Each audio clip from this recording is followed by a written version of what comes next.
Filmmaking has been a part of my life since I was a kid. So the street that I grew up on in Jacmel, there were only 3 families that had a VCR, right? So my family was one of those families. So my house was always this hub for people who wanted to come watch movies, right? Because my mother or whoever would send me a video cassette of the latest movies from the US. My house would be the only house with that movie. So we'd play it, right? And the neighborhood would congregate. So film has always been communal, always been this thing that brought the community together, So in some form or another, man, ever since I was a kid, I felt like I need to be doing something in movies. At first, I wanted to be an actor. Then I wanted to be a producer. And then I settled for directing. Yeah.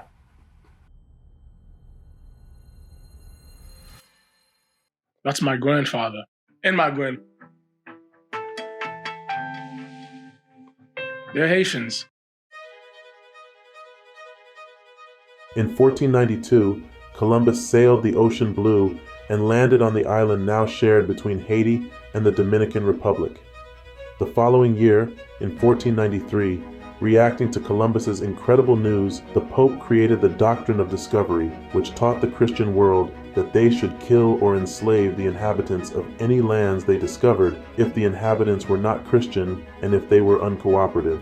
The doctrine of discovery was before the Protestant Reformation and the Church of England, so the Pope's words were seen as the words of God to all the Christian explorers. Starting in 1493, and for 300 years, Africans were brought to the island against their will, replacing the indigenous population who were victims of genocide and resettlement. By some estimates, Haiti became the most valuable real estate in the world due to its free labor, fertile lands, and ideal location along trade routes. Haitians rose and defeated Napoleon's army in 1804. Slavery was still the law of the land in the United States and was reflected in U.S. foreign policy. Europe benefited from the slave trade and the products created by the free labor. Therefore, the U.S. and Europe were not happy about Haiti's independence and conspired to exclude Haiti from world markets and to make them pay for their freedom. During the years leading up to World War I, Germany broke with the conspiracy and befriended Haiti. This was a severe threat to U.S. national security and contributed to the decision to occupy Haiti. In 1915, the United States invaded and occupied Haiti. The U.S. aimed to stabilize the country and protect its economic interests. The U.S. withdrew from Haiti in 1934, leaving behind a legacy of economic and political dependency. A devastating earthquake struck Haiti in 2010, causing widespread destruction, loss of life, and displacement. The disaster exacerbated existing challenges and hindered recovery efforts. Haiti continues to face political instability, economic hardship, corruption, and social unrest in the years following the earthquake. History doesn't happen in a vacuum, right?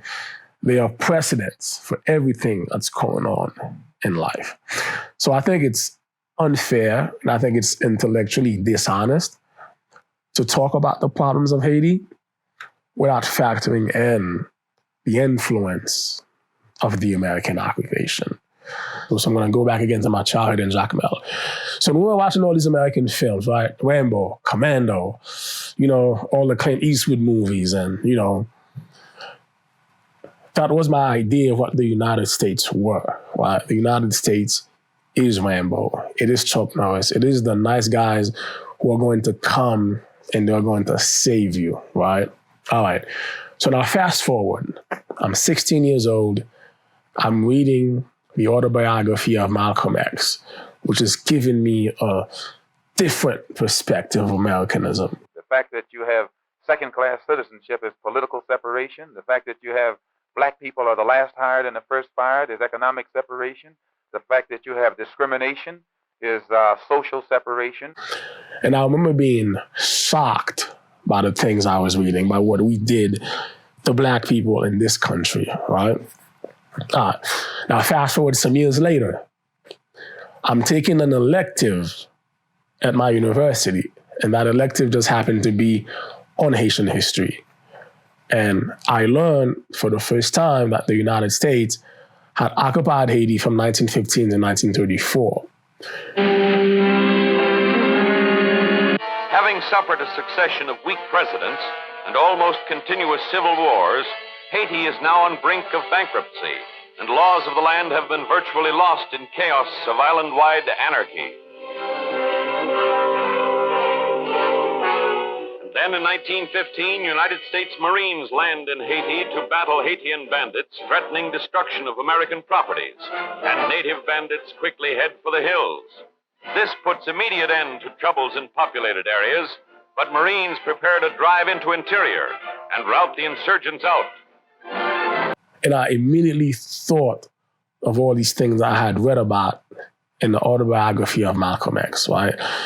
It's like, all right, so if the United States in 1915 were treating, African Americans with such level of inhumanity, and African Americans are first and foremost Americans. They fought in the Revolutionary War, they fought in the Civil War, they fought in the Spanish War, they fought in World War I. So, given everything they've given to the country, and this other country rewarded them, how will that same country treat Black foreigners, right? People who speak a different language, people who have a different culture? That drew my curiosity. So now I went and I did some research, and the stuff I found out, were pretty heartbreaking, So I decided that this is something I need to share with the world, right? So that's how it came about.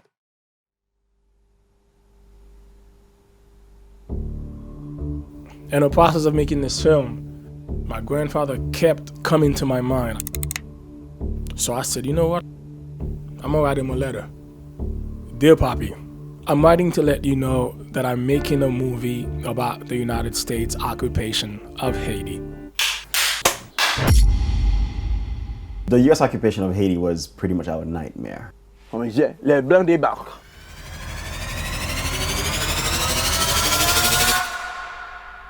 L'arrivée des Blancs sur le sol haïtien, ça a été un choc épouvantable. I have a feeling that there are things in this film that you're not going to like.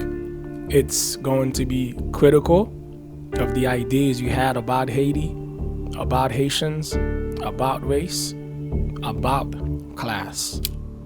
What is the image of a Haitian? It is a savage. It is a cannibal. It's somebody we need to fear. It's someone we need to control and we need to civilize. What does that mean for the U.S. to arrive in a nation that was created by former slaves? What they did was send in Haiti white Southerners who knew how to deal with niggers. New forms of torture, new forms of abuse. It's the idea that Black lives don't matter. It dawned on me. This Haiti that we have today, this Haiti that you and so many other Haitians were always criticizing, is in part a consequence of the United States occupation. Yo krasé production nationale là, yo privatisé industrie nou yo, alors pays a tout nan démagogue. Côté que journée jodi a la Américain monté même manger petit peuple pas ka manger. You, Papi, were born under the occupation. You grew up under the occupation. And for whatever reason, when I was growing up, you never mentioned it.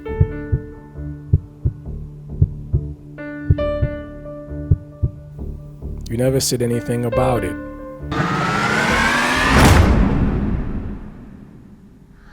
So what I'm hoping for is that audiences broaden their perspective of Haiti, have maybe a better or clearer understanding of how Haiti got to the place that it is now. Because again, Haiti is famous for its mass immigration. People are always leaving the country. But I gotta tell you, before the American occupation, Haiti was a country people were migrating into, all right?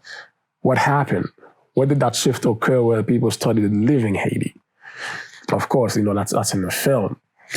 So yeah, so I'm hoping this, again, man, this increases awareness and broadens, I guess, perspectives on how we talk about Haiti, you know?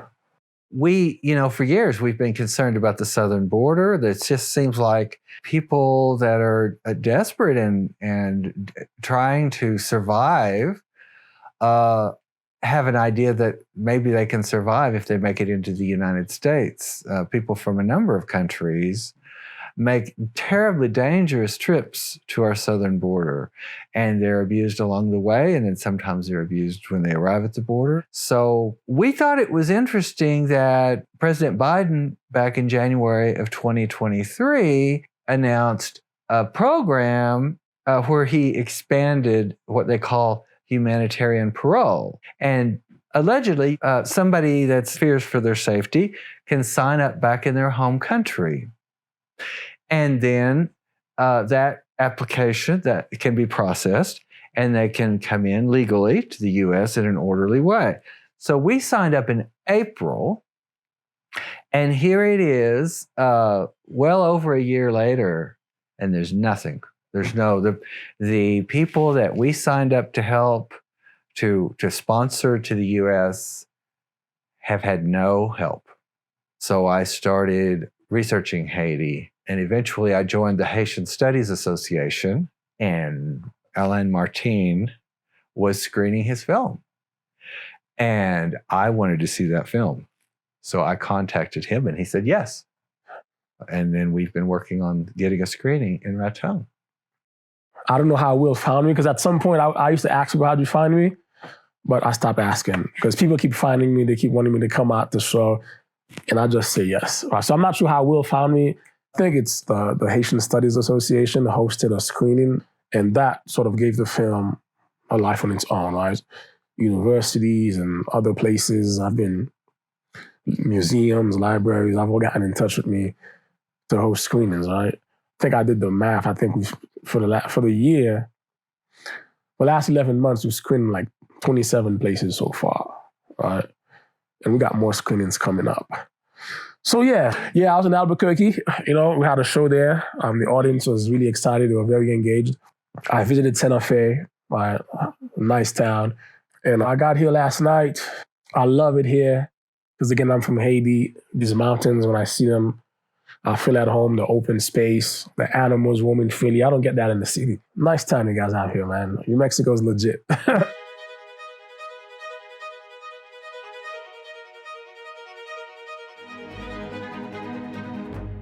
So what we're going to do is we talked briefly, we had a very short Zoom call, I think, about the different audiences that we might have here tonight. Because we have Raton Media Works and aspiring filmmakers, as well as this is being sponsored by the Democratic Party and then the Methodist Church as well. You began The Forgotten Occupation with a letter to your grandfather. Yes. And you used it throughout the documentary kind of as structure. Why did you choose to do that? So, I started this project 2011. And 2016, I had my first cut that was ready. I remember going into a Starbucks, excited, getting ready to watch the entire thing. And after I watched it, the truth is, I thought it sucked, right? And I had this sinking feeling, oh no, I spent all this time, all this money, and this is the end product. So the flip side of that is, while I was working on the film, I was thinking about my grandfather all the time. Because the previous cut I had was it was very academic, just very factual. And my producer was like, you need to get yourself in the film because you bring a perspective on the occupation that's absent if you're not in the film. So I decided the best way to put myself in the film, because I really didn't want to be in the film. I usually think directors who put themselves in their own movies are narcissistic, and I didn't want that to be me. So I said, you know what, if I'm going to do that, let me just write this letter to my grandfather, because at least that's going to be an honest approach. And that's how that went about. Okay. Yeah. So you started in 2011. Yep. You had your first cut in 2016. Yep. So now we're at 13 years. Yeah, well, the movie came out like last year. Okay, so about 12 years. About 12 years, yeah. Going in, you probably thought 5 years was a long time to work on it? I thought 6 months was a long time to work on it. Because, I'm thinking, how hard can documentaries be, right? It's just people sitting in chairs, the camera's pointing at them, and you're rolling. But that experience humbled me because it was extremely difficult. And it took, 11 years of my life. So where does the money come from for that? Yeah, so, we had a Kickstarter campaign. We were able to raise $25,000, then begging friends and family for money, borrowing money against my own 401k. A lot of people volunteered. They didn't charge me. If they charged me, they charged me like substandard rate. So the actual budget for the film, if I had paid for everything I needed to pay for, it's like $280,000. But I think we made it for about $68,000. Yeah. So one of the things we were talking about earlier, you have sometimes that you're using your iPhone as a camera. Right. And you're doing a lot of handheld work. Yes. What type of cameras? We started with the Panasonic HVX, which at the time was considered to be the top of the line camera, right? We used the black camera at some point. The problem is the movie, it took me such a long time to make. DPs came in and out. So every person that came in brought in their own cameras, right? So we probably used 8 different cameras in the making of this film, including the iPhone. At one point, we even used a GoPro camera, right? Okay. Yeah. And DP would be a director of photography for the non-film people? Photography, yes. And so that actually kind of got into the handheld. Right. So some of it was practical because of the changing of personnel. Right. How much of it was an artistic choice to go handheld? So I decided on the handheld maybe around 2017.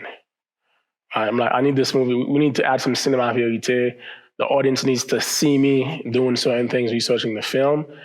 And that can't be on a tripod, right? Because I'm going to be walking around. So I needed that to be handheld, right? So it was a intentional artistic decision to do that, right? So, the film is this balance between cinema verite, the talking head, right? And then this semi-autobiographical piece, So yeah, it was a marriage of those 3 styles. Okay. And what are the benefits and challenges of how you did it? Well, I can tell you the benefits. Well, I'll say the benefits is that the handheld style allows you to capture the moments as they happen, unrehearsed, right? So the scene where I'm telling aunts, you wanted to make sure I make a balanced documentary, that was unrehearsed, right? That's something that came out of the moment. When Uns later on is talking about how his father is someone, you have to speak French, right? That was not rehearsed, right? That was something that just came in the moment. And those sort of moments can only be captured organically, I think, through the handheld method, right? Now, of course, the challenges, listen, this movie is not color corrected only because it's a headache because we use so many different cameras for the film, right? So color correcting has been the challenge. So I decided, you know what? It's a documentary. I'm going to leave it alone. Okay. Yeah. I noted and talked about it earlier. You're doing research at the National Archives. Right. And what were some of the challenges there? Well, the National Archives is very, kind of restrictive. It's a government facility. Mm-hmm. You have to let them know about 2 months in advance that you are going to come in, right? You got to have a specific ID just for them, so they make that ID for you on site. So in my case, I'm bringing the film crew, so we had to do it for all 5 of us, right? Mm-hmm. And they were not too happy with us having the camera, but they were like, as long as you don't film anyone else within the facility, that's fine. So that was a little challenging because, again, we're doing cinema verite. People are walking in and out. So it's hard it was difficult to try not to capture certain people. as they were walking in and out, right? And the other challenge is, look, it's like over 5,000 pictures of the U.S. occupation in the National Archives. Mhm. And, you know, I had to spend like Friday, Saturday, and Sunday scanning those pictures. Not all of them. The ones I thought spoke to the story, like one by one, right? So yeah, that was a challenge. And is that where you found the 1922 State Department paper, or was that somewhere else? So the person who found it was actually Ansois, the gentleman I was interviewing at the table. He found it. Okay. And that's actually online. Okay. Right, yeah. So I'll just add too, one of the things that delayed the film was that I didn't have access to archival footage because archival footage is really, really, and I mean really expensive. Like Getty Images will charge you $7,000 for like a 2-second clip. And all the other archival houses, although they're cheaper, like the Associated Press and others, they charge you $30 a second, right? And I'm like, where am I gonna get that kind of money from? And then the universe, you know, started collaborating. For whatever reason, the State Department or whatever, the US government started to digitize all their records, right? That was like maybe 4 years ago. And I was able to go in and grab so many archival footage for free. You know, yeah. So any filmmakers out there, just be aware, because what these archival houses do, they take the free stuff from the government website and sell it back to you for thousands of dollars when you can get it on your own for free. So just be mindful of that. And that's probably a change from COVID, right? Making it more accessible offsite. Most likely is. Yeah, you're right. Yeah. So the academics that you're talking to, Right. was that from the first cut? Lot of that? First cut. Whenever you see like a tripod shot, right? A camera's just positioned, that's the first cut. All right, the other academics, you know, they all came later on. So Yvonne Alexis came later, Félix Jean-Louis, they came later. But everyone else, yeah, is from the first cut. Yeah. How much did your friends push you to remain objective and to find answers to questions you hadn't thought of? I mean, my friends really pushed me, right? Because myself, although I don't believe in neutrality, when you make a piece of art, I don't think you should hide behind the art as this neutral piece so you don't get to share your opinions. But I'm also someone that's very fair. I'm not interested in propaganda and mythologies. I'm interested in things as they happen, right? So like I show in the film, right? So the US occupation was bad for Haitians because the Americans were treating the Haitians bad, but the Haitian elite was also treating the Haitians in very bad ways, and they continue to do that today, right? So yeah, so in that sense, I didn't really have to get pushed too much because I'm someone who brings an objective view to everything that I do. I don't believe in heroes and villains. I just believe in people do certain things in certain circumstances, you know? Yeah. So were there questions that came up that you weren't able to answer that you would like to maybe pursue later?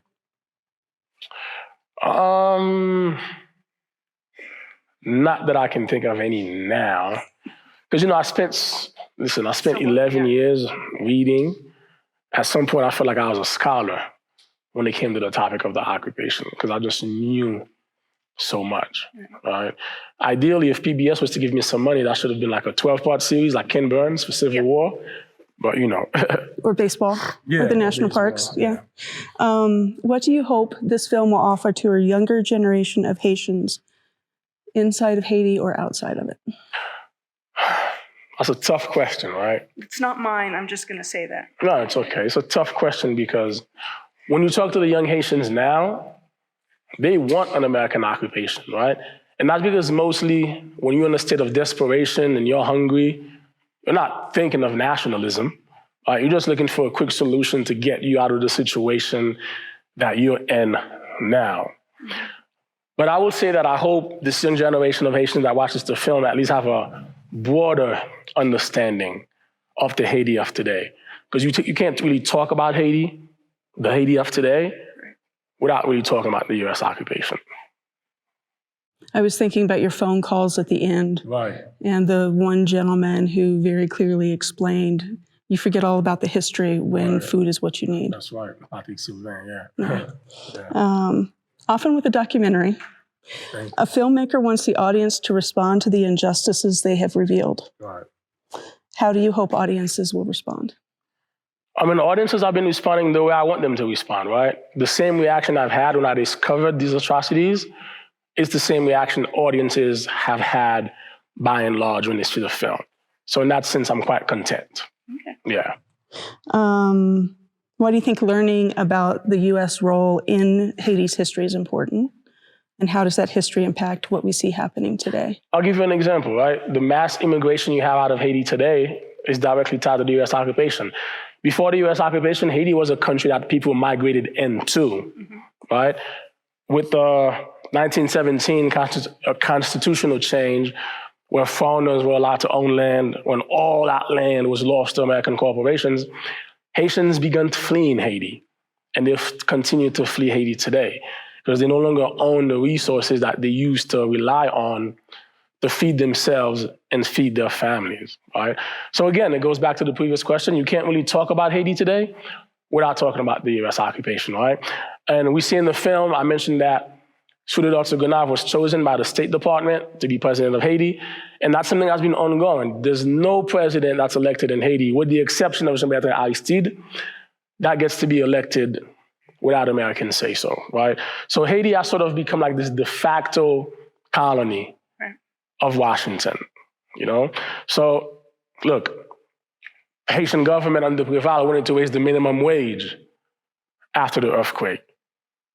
And Hillary Clinton was like, no, that's not gonna happen, right? So, and it didn't happen, so. Which earthquake?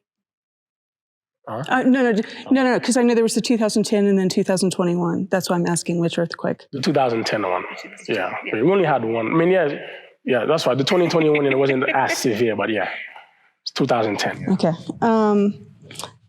What advice would you give to aspiring documentary filmmakers other than the free archive stuff? Yeah, pick up a camera and start shooting. Do not wait.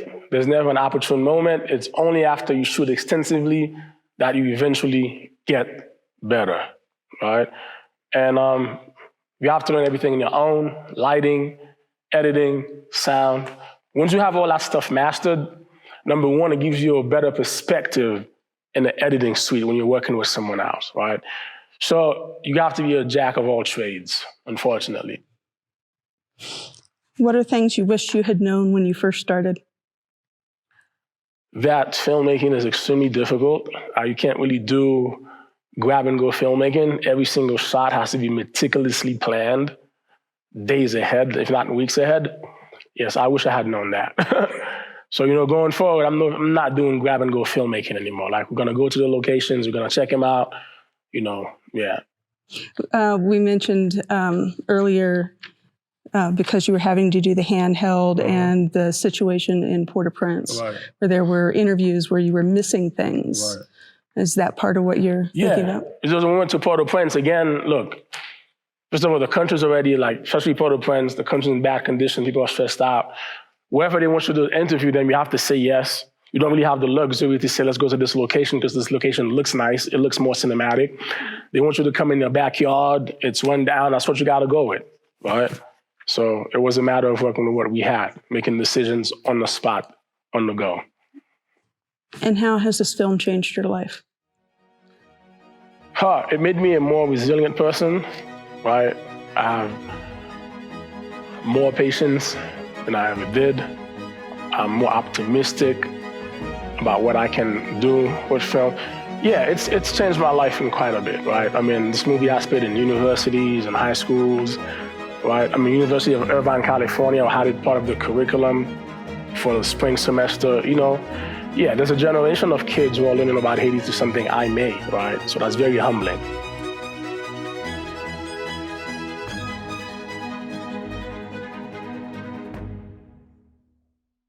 Do you see any way forward in Haiti?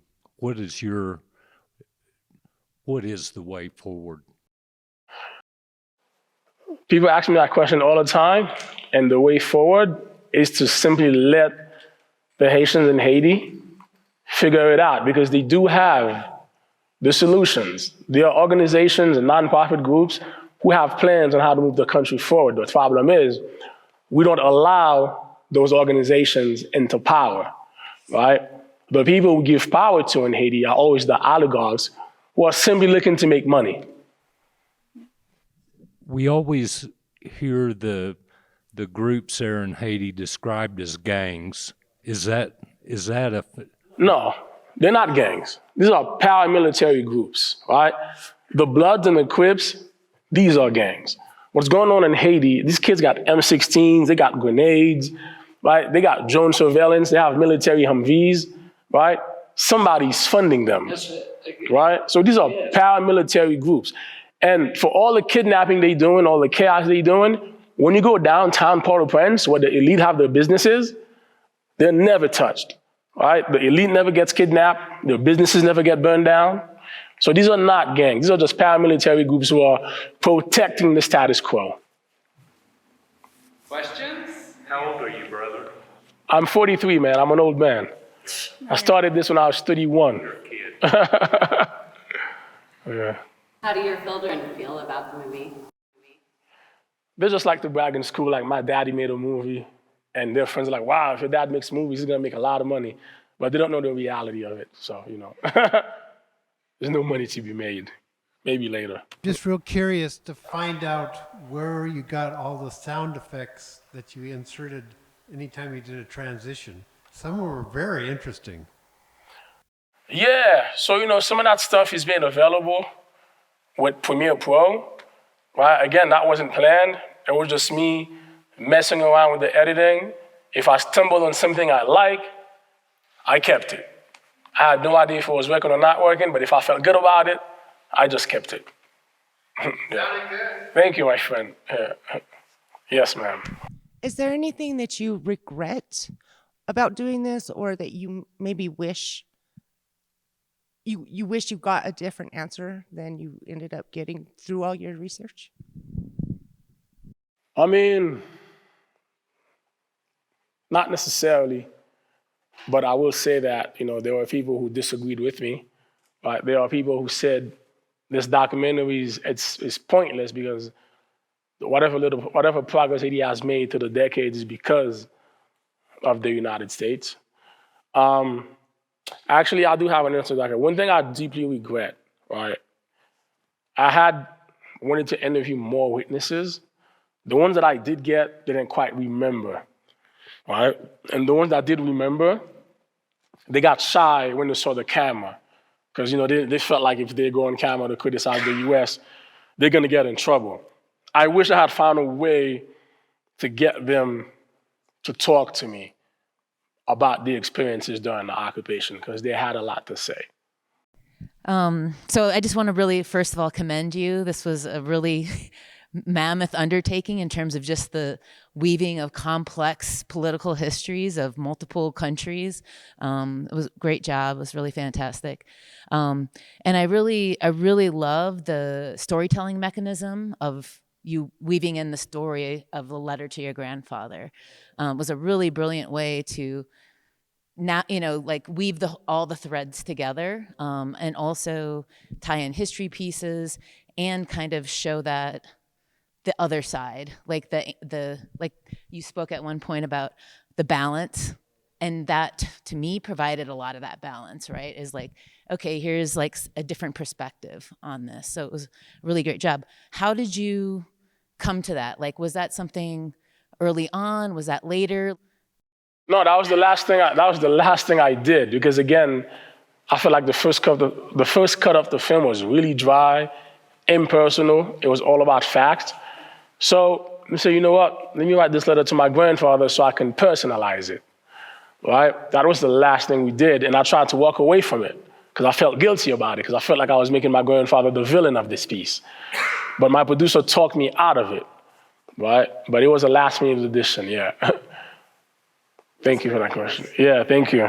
What overall policies does a nation like the U.S., other countries in other part of the world,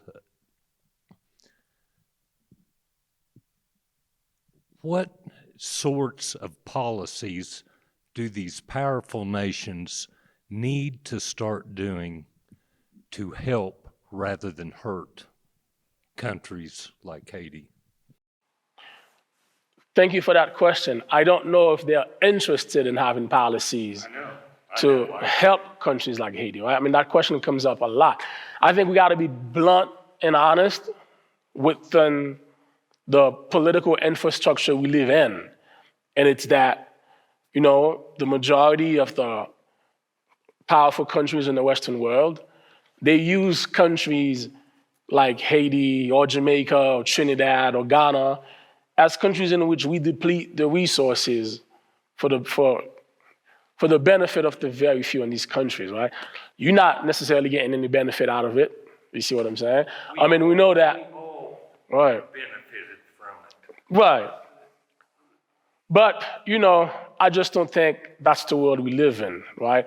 I think there's been a misconception since the civil rights movement, since the African liberation movements of the 1960s, where all these African countries got power and, you know, black people here got rights. So there's this thing that there's been progress made, maybe. But the overall infrastructure has not changed in that the majority of people exist to subsidize the lifestyles of the powerful and the wealthy. You see what I'm saying? So, yeah. But I'll say a policy, if we're interested, would be a hands-off policy. Like I said, if you let the Haitians elect who they want to elect, if you let them use the resources of their country towards the things they want to use them for, you're gonna get progress, right? But it's just that we don't allow them to do that. Like we had a telephone company in Haiti called Teleco, right? My uncle was one of the employees.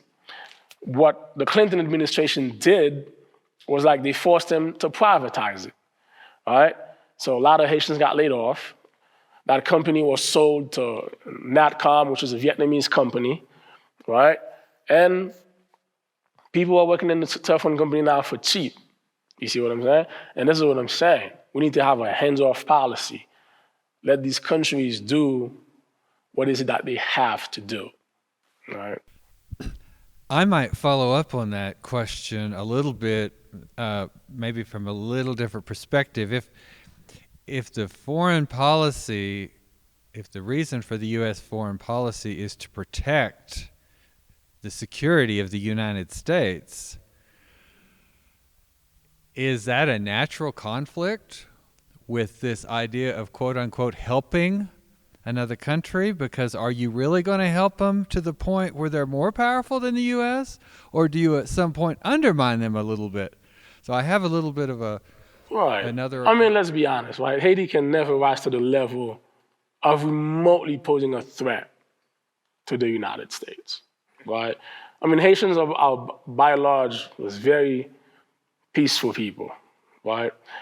So again, I'm sticking to the point I made before, right? When you say we want to help these countries it's for the interest of the United States, you know, what interest, right? Again, it's for the interest of the very few. It's for the interest of Men's Warehouse, because Men's Warehouse has a factory in Haiti where the Haitians make suits. They get paid like $1 a day, right? And those suits, they get shipped over here for you and I to buy. You know what I'm saying? Disney used to have Haitians make their Mickey Mouse t-shirts in Haiti, right?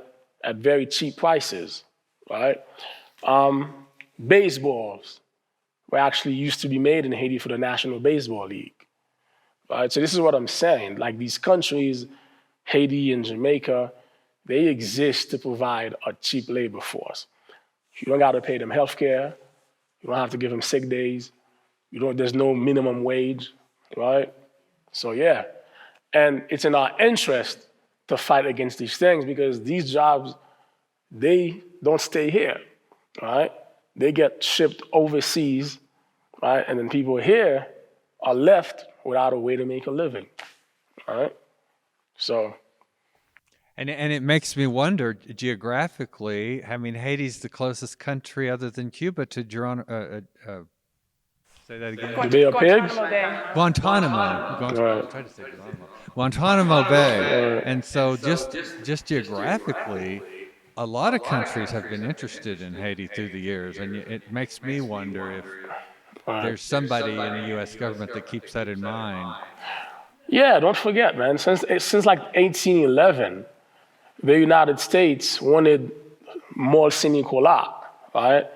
Because Mont Saint-Nicolas is this geographic place in Haiti that gives the U.S. Marines a base to establish great influence over the ocean of the Caribbean, right?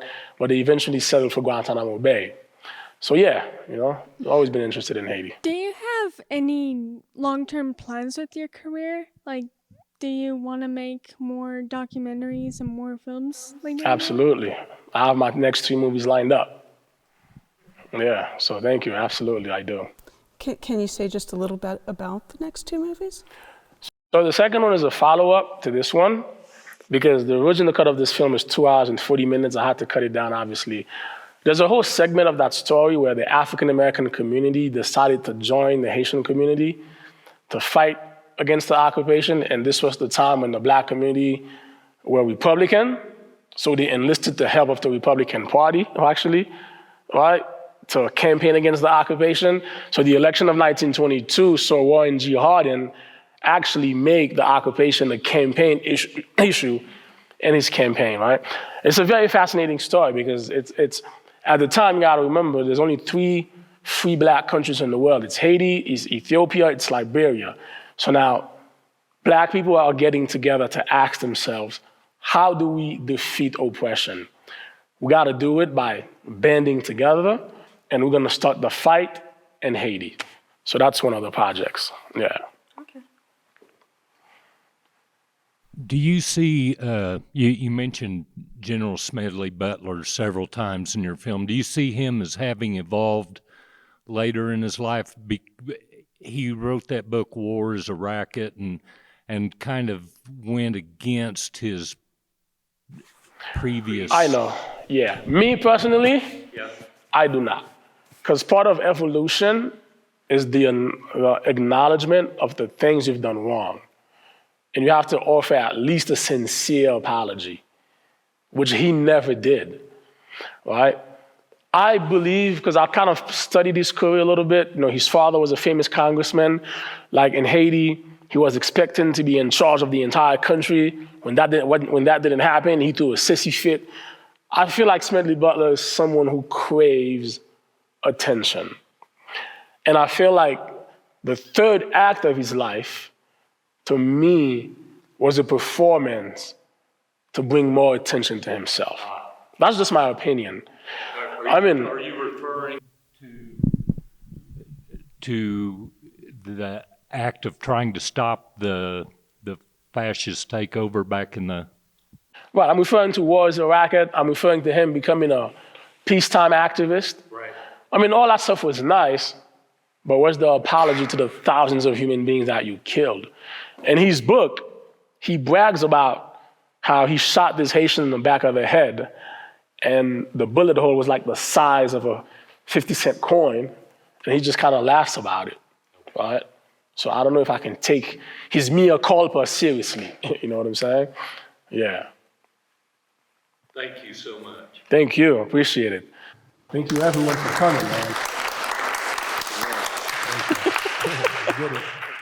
I survived another screening. Yeah. So yeah, listen, man, I think, success didn't look like what I thought it was gonna look like. But look, a lot of movies get made on a yearly basis. A great majority of them do not get seen. Very few make it to festivals. And even those that make it to festivals after the festival run, it's dead. No one talks about it anymore. So I gotta say, in this sense, I'm kind of blessed. I'm grateful. So I make this thing and people are connecting to it, and it's having a life on its own, man. So I'm happy. I've been to places in the US that I've never dreamt of going to show this film, right here in Mexico. It's been positive. It's been positive, man. I'm glad I did it, Yeah.